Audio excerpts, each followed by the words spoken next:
is Erma Grego from Senior Perspective. We have two special guests with us today, the candidates for the State Senate for the 37th District, which includes Peters Township, Mr. Greg Fajt and Mr. Tim Murphy. Good evening. I want to thank both of you for taking time from your busy schedules to be with us today. Good to be here. So do you mind if I call you by your first names? No, Not that's at fine. all. Okay, Greg, how about if I start with you? Would you please give a little information about yourself? Sure. Irma, I grew up in Greensburg, Pennsylvania. I was one of 7 children, and my family taught me that if you work hard and are honest, believe in God, that you can make anything happen that you want, and you can be anything that you want to be. I have always had a desire to do public service and did that prior to getting involved in politics. I graduated from St. Vincent College in 1977. I majored in accounting, and I came to Pittsburgh for my first job.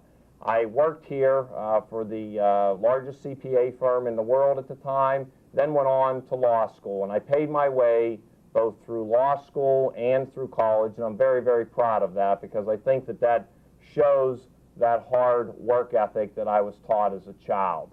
And I am very proud of my education, both as a CPA and also a tax attorney. I worked in the private sector, Irma, for 13 years before I won my state house seat in 1990. I have been in the state legislature for the last 6 years. I represent the areas right now of Mount Lebanon, Scott Township, Greentree, Heidelberg, and Baldwin Township. And during my 6-year career in the State House, I have crafted a record of somebody who is very hands-on legislator, somebody who's very hardworking, Irma, and somebody who is fiscally conservative.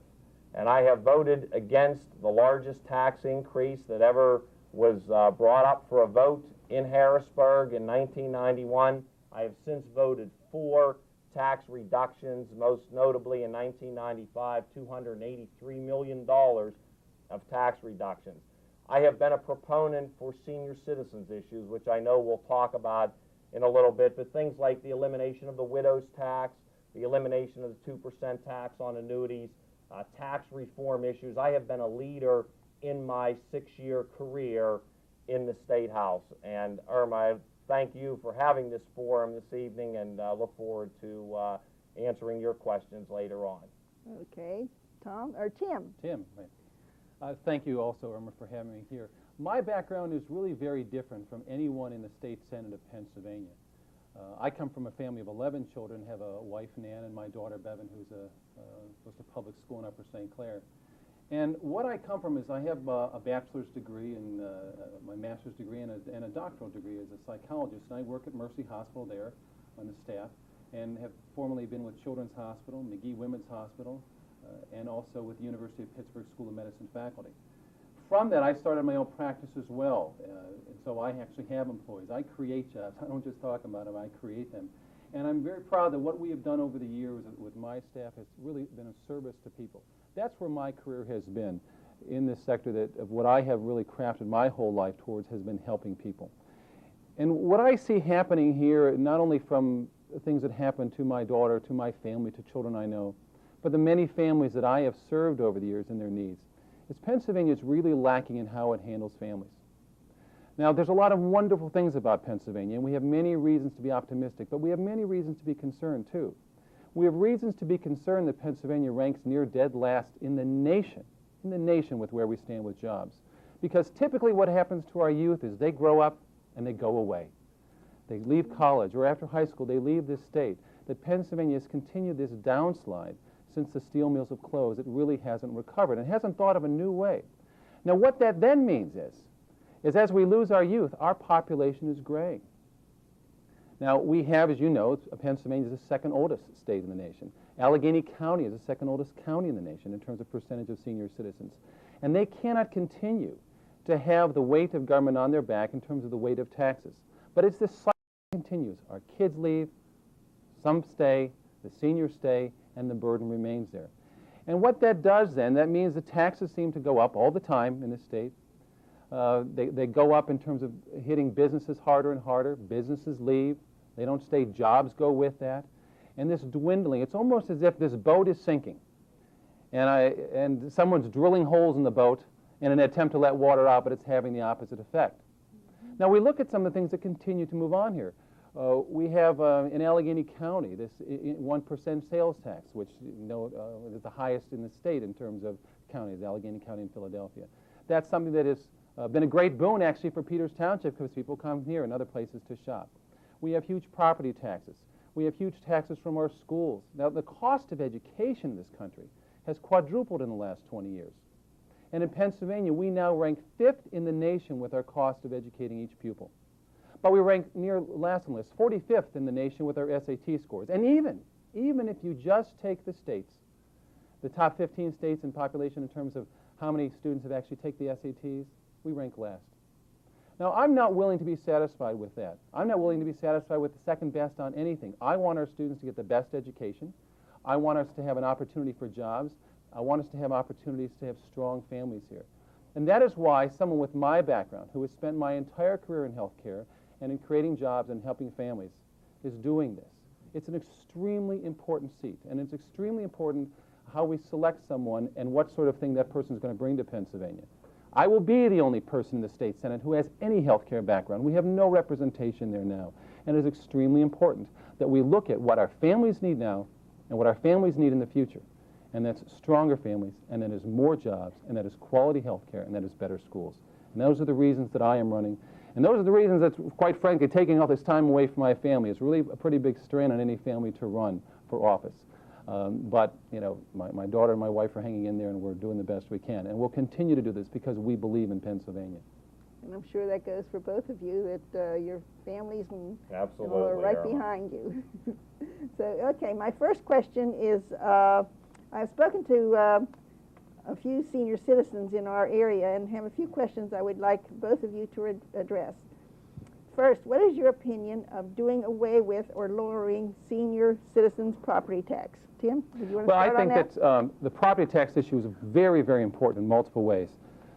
We have a system here in the state which is really arcane at best, and there is legislation put together by Senator Melissa Hart, Senate Bill 2. And that's progressing, and I don't know if it's going to be passed this year, but it has a couple of fundamental issues that are very important. One is allowing the burden to be removed from total property tax. Now, there are some benefits to have some property tax because that provides stability. But it also does not provide the base in terms of the income tax and property tax that a change would be. And what I would support is to allow communities to have that say. So allow communities to devise their own plan rather than having Harrisburg telling every community how to do it. But there's another very, very important part of that legislation, that is to allow voters to have voter referendums on these issues. And I know this is where my opponent and I differ because he voted to allow it out of committee without a voter referendum on there. And I would disagree with that entirely. We have been pounded by increased property taxes, by increased school taxes. I want the best schools. As I said, I've got a daughter in public school, and I'm not going to stop until I see the best schools. But we cannot keep writing the blank check on this issue, and that is what has happened in Pennsylvania. People want to build new buildings, fine. But what happens here, too, is with the teacher strikes, with the administrative salaries, over 80% of the cost of education in this state goes to salaries.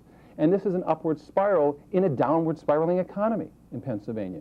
We can't afford to do that. And that's why I believe voter referendums are very important. I believe that voters are intelligent enough and believing in enough in our youth and in our communities to support some of these initiatives. And some of the states that have voter referendums, like Ohio, it's up to 70% will support these things.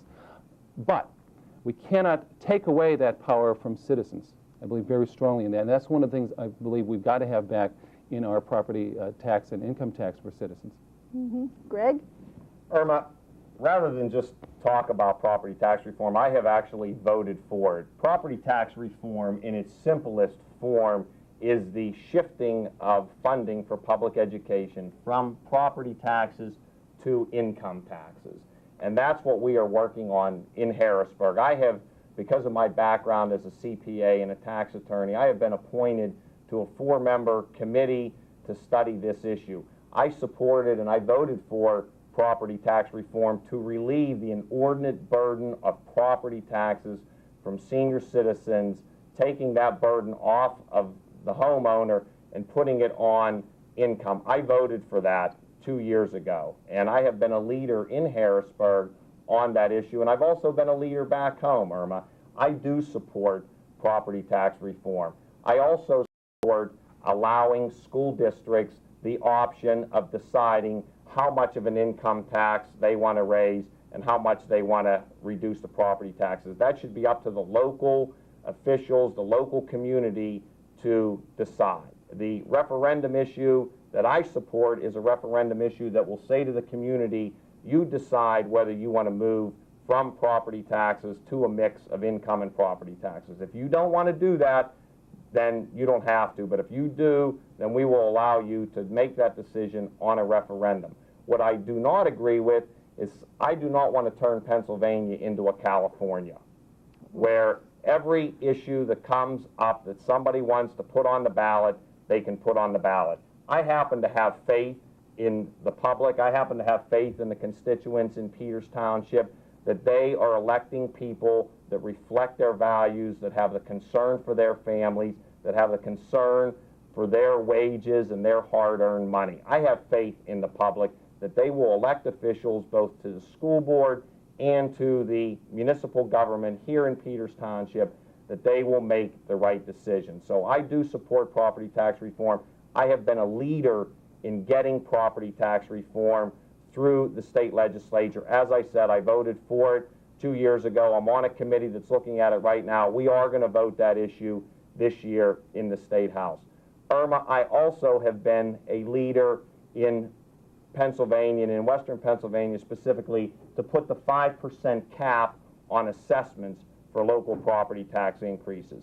A couple of years ago, you may have remembered that there was an outcry from constituents in my district where the Allegheny County Commissioners wanted to increase assessments. I fought to put in and have passed by the House and the Senate, and unfortunately, Governor Casey vetoed it, but it was an issue where we put a 5% cap on property tax assessments, because I understand, because of my background as a CPA and a tax attorney and somebody who owns a home, I understand that you just cannot continue to leave assessments go unchecked. And that's what I have been doing in the last few years in the State House. But I ask to pay attention to this very, very important distinction between my opponent and I here, and that is that I believe the citizens are smart enough to vote on some of these issues, not just to break up whether it is property or income tax, but also whether or not those things should be there. Yes, we should vote on school boards, but what happens in Pennsylvania is, again, I point to the cost of education here is incredibly high. And because I am so dearly concerned of what happens to my child and other children, that we cannot just continue to write the blank check. I believe citizens should have some say-so. When I walk the streets in this area, I walk in places like Jefferson, and I see lots, streets, places for driveways, no homes, because people aren't building there anymore. Peters Township is thriving because your county taxes are much less than Allegheny counties. And I know when Dunn and Cramner were elected in Allegheny County, one of the platforms they ran on was to lower the property taxes. Good for them. I know I supported them, my opponent didn't. But what is so very, very important here is to allow citizens to have some say-so. We cannot continue to have this spiral unchecked of costs. Irma, I just want to address that because that is an important difference. What I'm saying is I don't want to turn Pennsylvania into another California. My opponent does. No, that's not true. He believes That's in not true. initiative and referendum, and the bill that I voted against would have allowed taxpayers to vote on any tax increase, any additional building, whether it's an addition or a new building. I don't support that. I have faith in people out there in Peters Township and in Western Pennsylvania that they elect people to the school board that are going to make those decisions.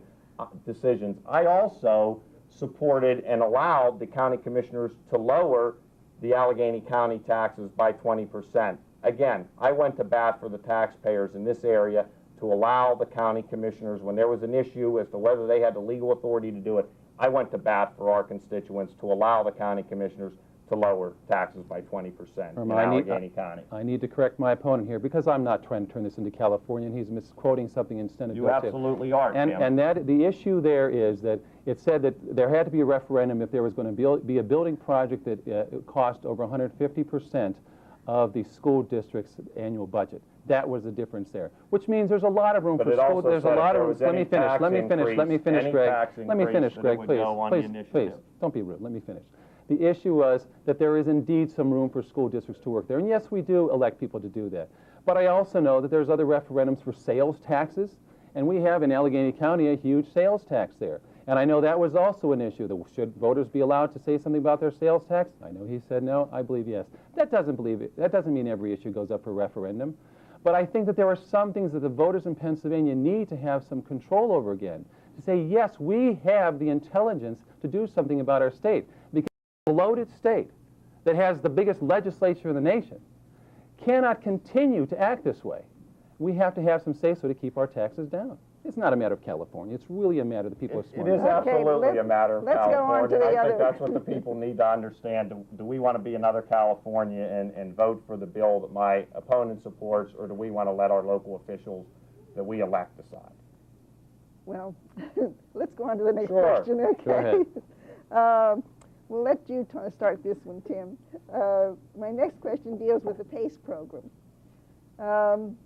The maximum income to qualify for PACE program has not been increased. Now, that's what, 13? $13,000, yes. Yeah. 16,000 16, yeah. married. With the cost of living going up all the time, therefore, many senior citizens cannot qualify for the program. What can be done about this? Well, Irma, what I have sponsored legislation to increase those income limits. And my legislation, the legislation I'm supporting, would increase the limits by $2,000. So you would take the $13,000 and increase it to $15,000 for a single person, and take it from $16,200 to $18,200 for a married couple. Because I have heard from many people who are on PACE that they are losing their benefits because their Social Security is increasing, and for no fault of their own, they are losing the medical benefits that PACE offers. Also, it's important to understand that we need a program, a safety net beyond that new $15,000 limit and the $18,200 limit.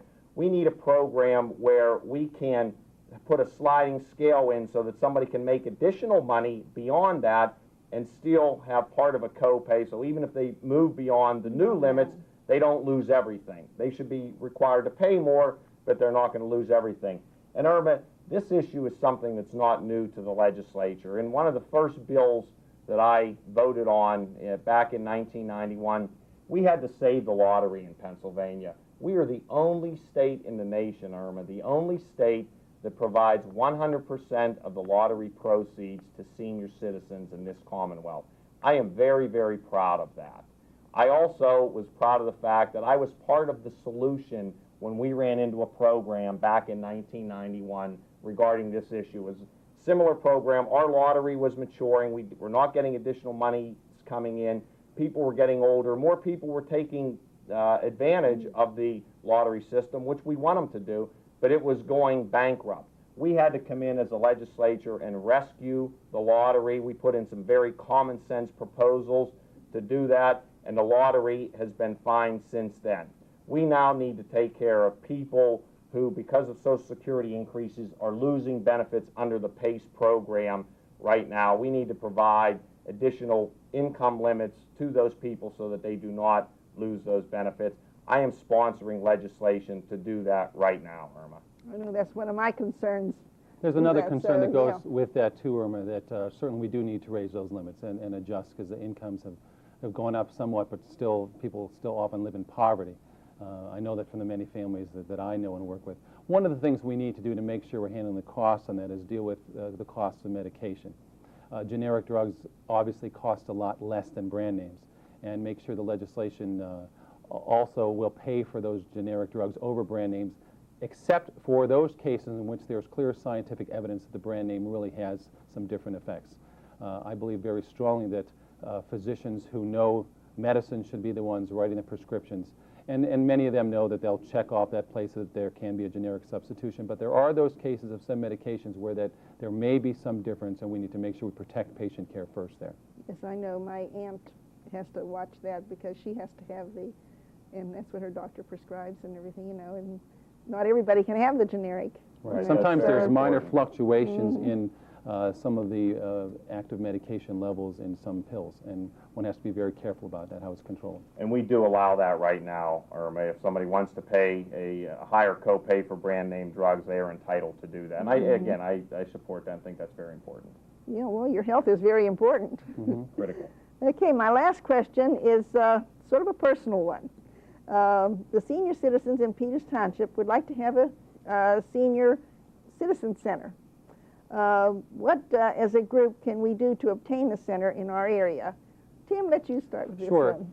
Well, we know that there are some funds available, not a lot though, and there's hundreds of senior citizen centers and satellite centers in Pennsylvania, all want some of that. Certainly what I would like to do is help many of these things are best from a grassroots level. Get some state funds that can be helpful in some levels, but there are so many wonderful things that have happened in senior centers around the state. I know you're looking for these. I know you've got some people working diligently on these to have a permanent location. And certainly many communities have done that. Some have a building, and those end up being pretty expensive, and then you end up being your own landlord and having to take care of all those costs. Some have it in churches or schools or parts of schools are no longer used, and certainly would be willing to work with you very strongly and consistently on that. That has been an area of interest of mine for years, obviously working with families, from whether it has been directing a program for senior citizens myself some years ago, an employment program with many families I work with. And I know that when you have the grassroots efforts to make things happen, that's what works. And where I would use my leadership is to make sure that we use all possible means within the community and from state funds, which is really your money, taxpayers' money, to come back and help with that. Greg? Irma, I have good news for you. The good news is that there is money available, and I would like to work with you and the residents of Peters Township in order to secure that money. The blueprint for getting money for a senior center is as follows. The Department of Aging must first be contacted. They often provide seed money for senior centers in different municipalities. Next, Irma, you must contact the county commissioners here in Washington County. And again, I would like to work with you in that endeavor. And thirdly, you must contact the Southwest Area Agency on Aging. And that's located, for this district, it's located in Menneson. Those people are the ones who have to give approval for a senior citizen center. So it's a very precise chain of command that one has to look at and go out and do the grassroots, person-to-person effort necessary to get the funds. But the Department of Aging in Harrisburg is the first step.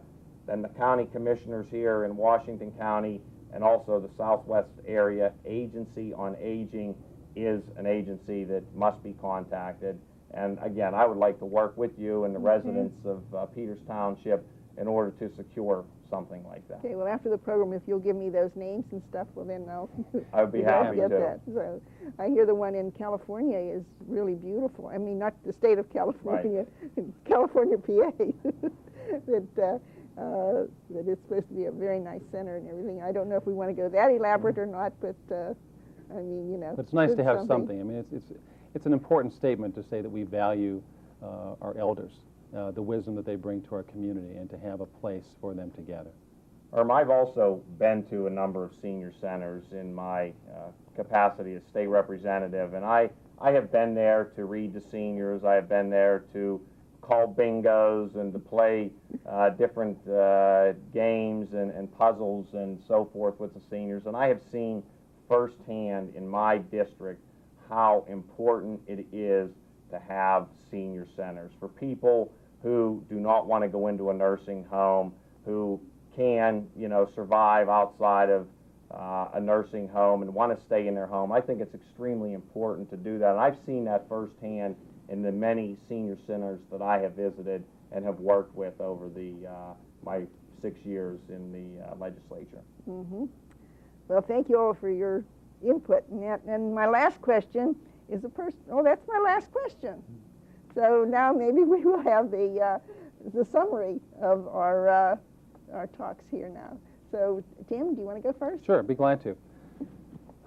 And again, I thank you for this forum because it is very important, because there's really a difference here in this election. They say you should believe in politics half of what you see and nothing that you hear. And so I appreciate a forum to let people know where I really stand. And in this, it's important to understand where I come from. Again, as what will be the Senate's only health care provider. I haven't done the things I have done because I've been looking for a photo opportunity, because it's been the nice thing to do. It's just the vocation that I have chosen has been to help people. And that has included such experiences as working at Mercy Hospital and dealing with premature infants and holding babies in my hand, the size of my hand, trembling from cocaine withdrawal, born to a teenage mom on welfare who doesn't even come back. Then the child has to travel through the child welfare system over the years and maybe never gets adopted because it's so difficult to adopt in the state. And for many cases, families would say just, we'll let these kids linger on. And I couldn't sit back and watch that anymore. And because I know what's happening in healthcare and know the kind of things that are happening with insurance companies and doctors and agreements that give doctors gag orders so doctors can't describe some of the things going on, where the cash incentives are now for doctors to not treat and to not refer, where doctors are constantly given computer printouts of whether or not they met quota and calling people customers now instead of patients, I couldn't sit back and watch that anymore. And knowing the kind of things that happen with jobs in our state, and watching people in my offices, the people I've tried to help get jobs and gotten them employment, but still seeing families break up in this because we couldn't get jobs, because we have an economy here that keeps looking for places to tax, because we haven't really woken up yet to the idea that the mills are gone and we cannot continue to handle things in the same way. The last thing this state needs is to continue its stacked tax and spend methods. And there really is a big difference between us. Not only the issue of referendums, but really some of the issues too with sales tax. I know my opponent proposed reducing business taxes. I like to reduce business taxes too, but there's really a fundamental difference in how that is done. I propose creating incentives for businesses to hire again, with lower taxes for each job they create indexed towards the wages that they pay. So the better wages and the more jobs, the better off it is for them. My opponent has proposed such things as increasing personal income taxes, increasing utility taxes. There's another proposal he's voted for to increase taxes by removing deductions on pension plans. I don't agree with those things. People in this state have been bled to death with taxes. What we need to do is something visionary and bold and say, what can we do to make Pennsylvania better for families? What can we do to make Pennsylvania better to get jobs here, to have better schools, to have health care that focuses on health care again? And I'm running for this race because I really feel passionate about what's going on with families. And I know my experience as someone who has ran a business, as someone who's served in this community in many capacities here, whether it's been on boards of such grassroots things as the YMCA or Senior Citizen Plans or Head Start or Red Cross, to work with all these organizations, I know what it takes from the people level. And I know the toll that this has taken on families. And I know we cannot continue that same path of seeing that. This isn't just a matter of rhetoric differences. This is really a matter of reality. And one of the things I was really puzzled by as I was preparing for this too is, which Greg Fajt am I debating? The one who calls himself a fiscal conservative, or the one who has consistently proposed to deal with raising taxes and talk about tax issues? This is a people business. This isn't about money. This isn't about he or I. This is about what the people in this state need, and that's why I'm running for the Pennsylvania State Senate today, and that's why I'll win on November 5th. Greg? Erma, I would just like to say that there are real differences between my opponent and I think that that has come to light here today. I want to continue to use my education background as a CPA and a tax attorney in the state Senate. I will be the only CPA in the state Senate. No matter how you cut it, Erma, in the legislature, in the business of government, things come down to dollars and cents, and things that we do are about writing laws. And I have that background to understand that. I have 13 years experience in the private sector, Erma, as a CPA and as a tax attorney. I understand what it takes to run a business. I understand what we need to do in Pennsylvania to bring businesses here, and that's what I've done. I am very concerned about the economy in Western Pennsylvania. That is why I voted against the largest tax increase in 1991 levied in Pennsylvania. That is why I voted for a $283 million tax reduction last year. That's why I voted for property tax reform in Pennsylvania. That's why I voted for an elimination of the widow's tax in Pennsylvania on senior citizens whose spouses die. That's why I voted for elimination of the annuity, the 2% annuities tax. My opponent wants to cast me as somebody other than what I am. I mean, I received the endorsement of the Chamber of Commerce in Pennsylvania. He did not. I received Well, that was after a deal was Chamber cut, of too. Commerce endorsement. I received the endorsement of the National Federation of Independent Businesses, which is the small business agency. Those people know as well as anybody who the true fiscal conservative is. I'm very proud of my record. I am also very proud of the fact that I have voted to eliminate teacher strikes in Pennsylvania, that I have voted to give local school boards control over who gets sabbaticals and tighten up the sabbatical language in the state legislature. And I'm very, very proud of my record as somebody who is hands-on. And I would say to anybody that hears this program to not listen to my opponent. And if you have questions about whether what I'm saying you can believe because of what's going on here, which is absolutely terrible, and I'm not going to run a negative campaign, but ask somebody in my current legislative district. Ask somebody in Mount Lebanon that you know, or Scott Township, or Greentree, or Heidelberg, or Baldwin Township. I think those people that I have represented for the last 6 years will be able to tell you more than anybody what I'm all about. And I am one hard-working legislator who believes in hands-on. And again, Irma, my name is F-A-J-T. It's pronounced Fajt, and that's what I'll do for the people of Peters Township. Okay, and again, I would like to thank both of you, Thank you, Irma. Thank you very much. Greg Thank you and very Tim, for joining us today, and thank you so very much for your time and cooperation. I also like to remind everyone to vote this November 5th. There are lots of issues that will concern people of all ages. Please vote. This is Erma Grego from Senior Perspective.